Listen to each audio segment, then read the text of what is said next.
Ryu-Ge Dinos has been a deck that has been requested to be covered on my channel for a long time. Ever since it got released, this archetype has been looked at as a key component to future Dino builds potentially because of the synergy that it has with the Dino archetype for two reasons. One being the Ryu-Ge Warzone field spell, which is a searcher for dinos as well as a searcher for the powerhouse monsters that are the Ryu-Ge level 10s. Now, I don't know how it's pronounced. This is how I'm pronouncing it.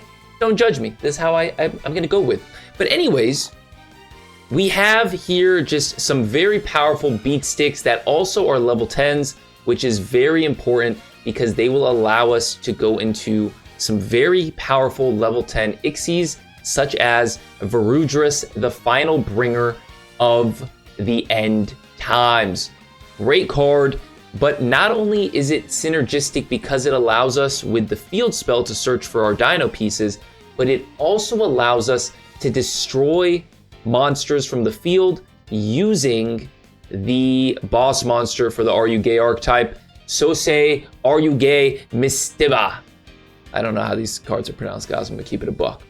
Anyways, though, when he hits the field, it has the option to destroy up to 2 cards you control, and if you do, place up to that many Ryu-Ge continuous spells from your deck face up on your field. Now, the next part of this archetype, and the last thing I'll talk about here, is the field spells. These field spells really are powerful, and they can really throw your opponents for a loop because they make it that your level 10 pendulum Ryu-Ge monsters, so basically the boss monster, as well as with each one, they choose a level 10 type.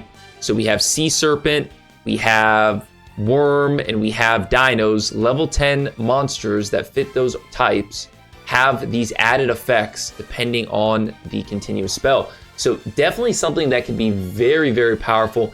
Added disruption as well as added bodies for more plays with Dinos. Guys, I'm having a lot of fun with this deck. I really think it has a lot of potential. Now I'm going to get into some replays because it's easier if I show you rather than tell you the power of the Ryu-Ge.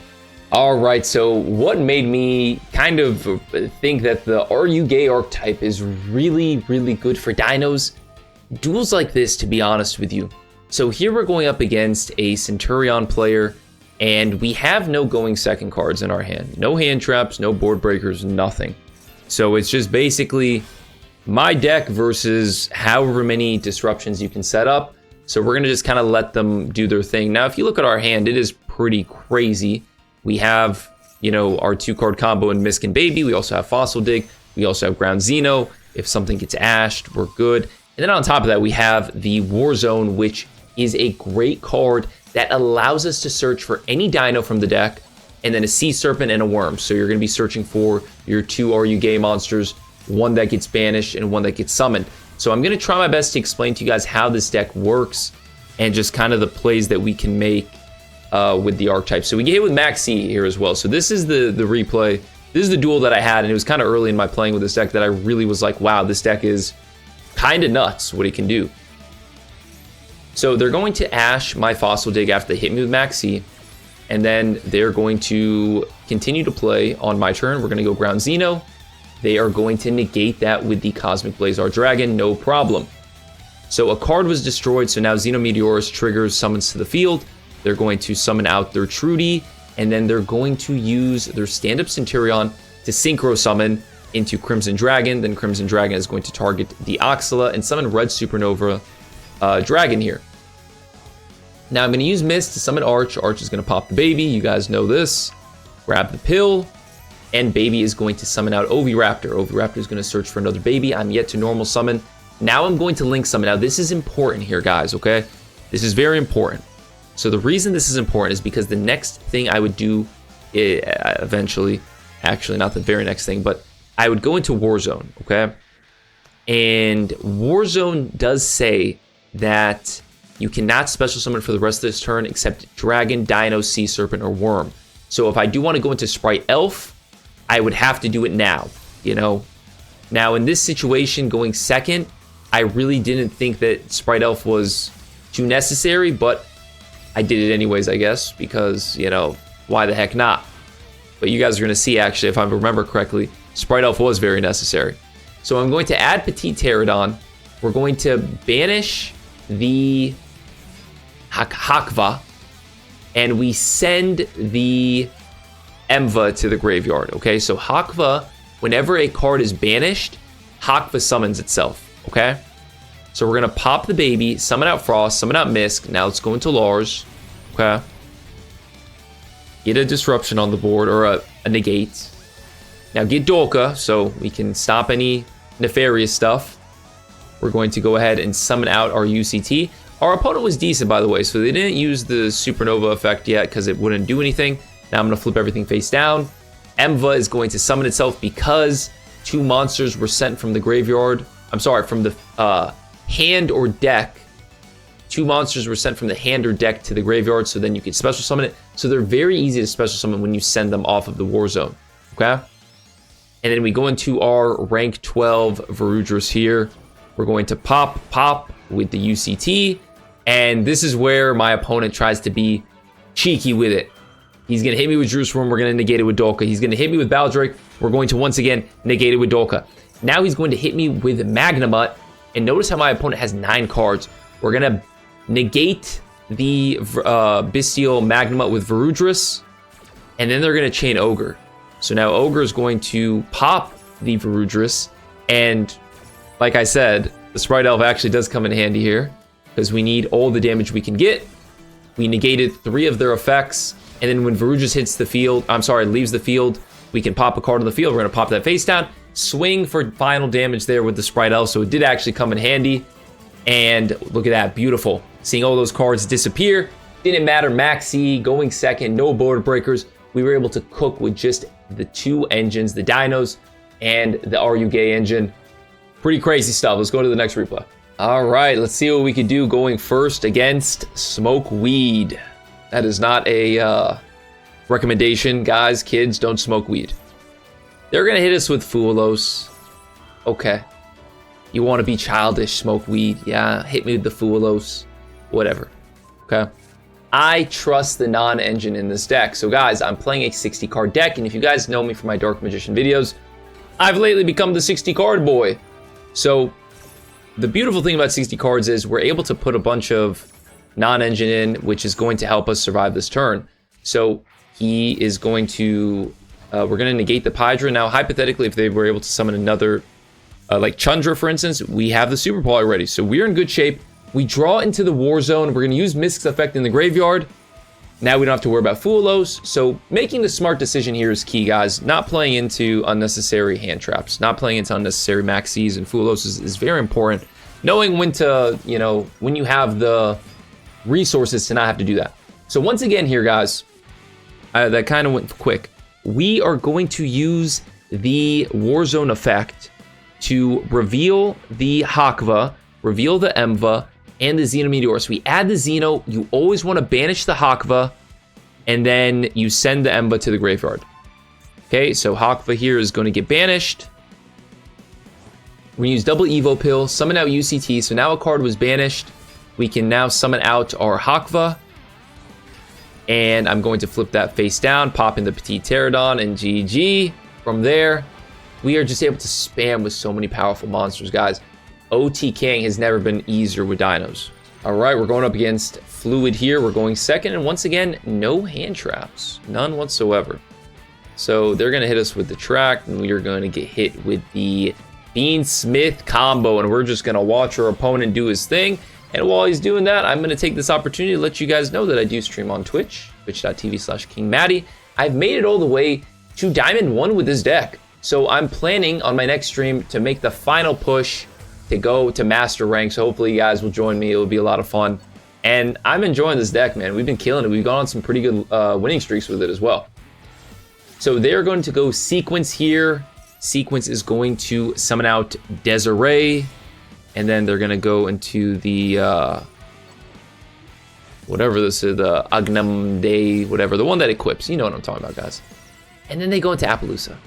You know, guys, I'm going to keep it a buck. He fumbled the back. Fluid here fumbled the back. But, nevertheless, we're still going to make him pay. So we're going to use our Kaiba effect, okay? And that's just basically a bait for this Appaloosa. Kaiba allows us to search for our Dino Domain continuous spell, which is just a disruption during their turn. Bad use of the Appaloosa by my opponent here. Now our thrust becomes active. They're going to activate Ash Blossom. I'm going to cross out the Ash Blossom. Now, I do say that they made some misplays here, but realistically, I guess they were always planning to set up this thick Desiree. So, I don't know. For some reason, I felt like they could have done more. But nevertheless, they have a Desiree. They have an Appaloosa, 2 negate Appaloosa and a Desiree. Still pretty good. 3 negates, potentially up to, 4 because of this, or 5. But anyways, yeah. We burn their Desiree, and now we're going to use the Warzone. Warzone is going to search for Misk, and then same thing. Banish Hakva, send Emva. Ovi is going to get summoned, and we're going to chain the Misk. And, my opponent's just completely at a loss for words. He doesn't know what the Ryu-Ge cards do. He doesn't know what dinos do. So we're going to show him the Dino DNA here, okay? The Dino DNA special, we summon our 2 level 10s, and we are going to go into our new best friend, Varudras, the final bringer of the end times. And Varudras likes to pop cards too, so I mean, a lot of synergy with this deck in destruction, because the babies love to be popped. Summon Doka, go ground Xeno, and my opponent scoops. We're just from here freestyle cooking up something mean, so nothing Fluid could do there. So here we are going up against Ali. Ali is in a breakdown game, so Ali has to win this game at all costs. But it's a sad day for Ali. We're going to use our Mistva to search for Warzone. Warzone is going to allow us to search for a baby Ceratosaurus. Now, something to keep in mind here is all you need is 1 Ryu-Ge card and 1 Dino card per combo. Unfortunately, we didn't have any Dino cards, any of our Dino starters, so Ovi, Misk, Baby. We didn't have that already, so we weren't able to go into our Dino combos. But what we were able to do is set up a couple things here. So we set up Varudras, which obviously is huge, and we also were able to set up our 2 continuous spells here, which I believe we drew into them, right? Yeah, we drew into them, but that is actually a good thing because our Tensei Ryu-Ge Anva is actually a pendulum monster. So that's why I kept it on the field. It's a pendulum monster, and these read that Ryu-Ge pendulum monsters get these effects, okay? So basically that's Anva and Mistva, and we have Anva on the field. So these 2 effects will really catch your opponent off guard. Let's see what Ali here is playing. None other than the down bad deck itself, Millennium. They are going to honestly not play the deck super well, but summon a couple monsters, activate Woju Temple, activate Ankh. They have a piece in hand, so they're really not in good shape. And they go into their battle phase here. We are going to use the effect of Anva, okay? This is a monster effect. This is the effect of Anva. Even though we're using it's on Sea Spire's effect, but it becomes the effect of Anva because Anva is a Ryu-Ge pendulum. So we're just going to spin back the Exodia, and poor Ali has to scoop it up. Didn't even see it coming. We still had the Varudras negate, and we sent Ali back to Diamond 4, I think, in this particular duel. So pretty cool there what you could do with the continuous spells. All right, let's call it a wrap with this last duel. We are going second against an Unchained Fiendsmith deck. Now, as I mentioned earlier, we have a Ryu-Ge card and we have a Fossil Dig. That's all we need. I'm going to use Maxi, but I'm going to immediately get drolled, and then I'm going to get TTT'd. So, kind of rough. I'm going to be starting off with -1, so feel bad for me, guys. Nevertheless, my opponent goes into their Fiendsmith combo, so this is going to take a minute. I'll use this as an opportunity to discuss Kaiba here. So Kaiba's an interesting guy. Not Kaiba, not Seto. Kaiba, okay? Hiyoro Ryu-Ge Kaiba. Very interesting card because it actually has some very good versatility going first. What Kaiba here can do is, if you have Dino Domain face up on the field, you can actually destroy cards on the field up to the number of different attributes. Up to the number of different monster types on the field. And you can target other cards, not just monsters, and destroy them. So very good card. All you have to have is the Dino Domain and Kaiba face up. Could be a good card to use to break boards. But that's not what we're going to do this duel. Just something to point out. We're going to use that Ovi. Ovi's going to search for Pankratops. I'm going to use Pankratops to attack over the Soul of Rage. And then they're going to add back the Shavara. No big deal, no big deal. And then I'm going to use Pankratops to pop the Wave High King Kesar. So we just broke their board. Now, I do know this face down. They had a couple things that they could do. They could bring back Soul of Rage. They could also pop it using Shavara, make plays with that. So I was trying to play around it a little bit. You're going to see here, I don't go into Sprite Elf for those reasons. Probably in hindsight I could have, but you know, I was trying to be as safe as I can. So now we're just going to go into our basic Dino combo because we had the tools for it. And we'll go Dolka, Evo Pill, summon out UCT, and then summon out Kaiva with the Sea Spire. Now, Sea Spire is a kind of unfortunately useless card right now for us. The only thing it really does is keep our Ryu-Ge monsters from being destroyed by battle, but still, you never know if we could set up another Ryu-Ge monster in the future, so it's good to just place it regardless. Going to negate the effect of Shaimya, whatever, in the graveyard. They're going to summon out Engraver, that's fine. I'm okay with that. Don't want to negate that. I'm going to negate Shavara's effect. Now, Shavara, whenever it's destroyed, you can send Unchained card, but that's okay. I'm not worried about that being set right now because I think I've pretty much limited a lot of their plays. Now they go into their Lacrima, and then we're going to negate the Abomination Prison, and that's GG. We were able to set up our full board. Going second, just honestly, depending on the engine. What I've noticed amazingly about this deck is it can play through a lot of disruptions, which is kind of cool. All right, guys, call me 60 card Maddie because, man, do I love these 60 card decks all of a sudden. This one makes a lot of sense, too, because you play a lot of bricks, right? You don't actually want to see a lot of these cards, you know? I am playing Hakva at 1. It's a risk I'm taking. If I do draw into the Hakva, it does kind of limit my Ryu-Ge plays that I can make. But I think it's a risk we're taking, especially in a 60 card deck. So you definitely don't want to see any of these 3 cards in your opening hand. But there is some uses for Anva here. Anva can basically protect your Ryu-Ge Rising. Where is it? This guy. This is basically a good starter. You're going to use this card to search for your Mistful a lot of times. Now, something else that I do want to point out is you don't need Kaiva and you don't need Anva necessarily in the deck. They are good to have. I do prefer Anva to Kaiva, but it's came up a couple times where Kaiva's came in clutch for me. So keeping these in the deck can serve purposes. Same with the continuous spells. They do serve purposes as well, especially this one because it acts as a floodgate. Any monster sent from the field to the graveyard during your opponent's turn is banished instead. So that's pretty good. That's something that's, you know, won me a game or two. Now, something else I do want to point out, I said this in one of the duels, 60 card deck, we're playing a lot of non-engine, and we're playing a mix of board breakers and, you know, hand traps. We have our Pank as a board breaker, we have our Dark Lunar Moor as a board breaker, as well as TTT, very good board breaker, and I'm playing Thrust. So I know this is 2, 2, and 2, kind of strange ratios, but it's really worked out for me because it's allowed me to search for basically the card I need whenever I need it. And also you guys saw in that duel, Thrust, being able to thrust and set, you know, Imperm is, hey, Imperm's a disruption. We take those. So another thing to point out, you could play 2 pills in this deck. I'm not playing my boy Sharunga. If you really want to play 2 pills, you can. But once again, 60 card deck, I'm really banking on not drawing into pill. So far, I'd say I've played about 30, 40 duels with this deck, and I've only drawn into pill once. So I've lucked out in that regard. And I've had a lot of success with the deck. It's been a lot of fun. We've made it all the way to Diamond 1 with this. So hopefully you guys will be seeing a Master Rank deck with this as well.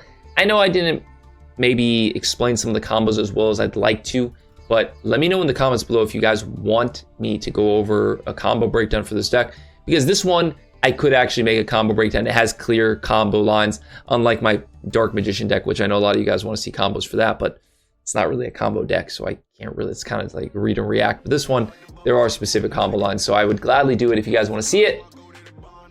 And I don't know the answer ahead of time of which one's better, Pure Dinos or this one. Probably Pure Dinos, but this is a lot of fun, and it's very close. So the fact that it's very close means it's something that you should definitely experiment with. Anyways, if you guys have any questions, let me know in the comments below. And if you guys want to see some killer combo dino videos, look over here. All right.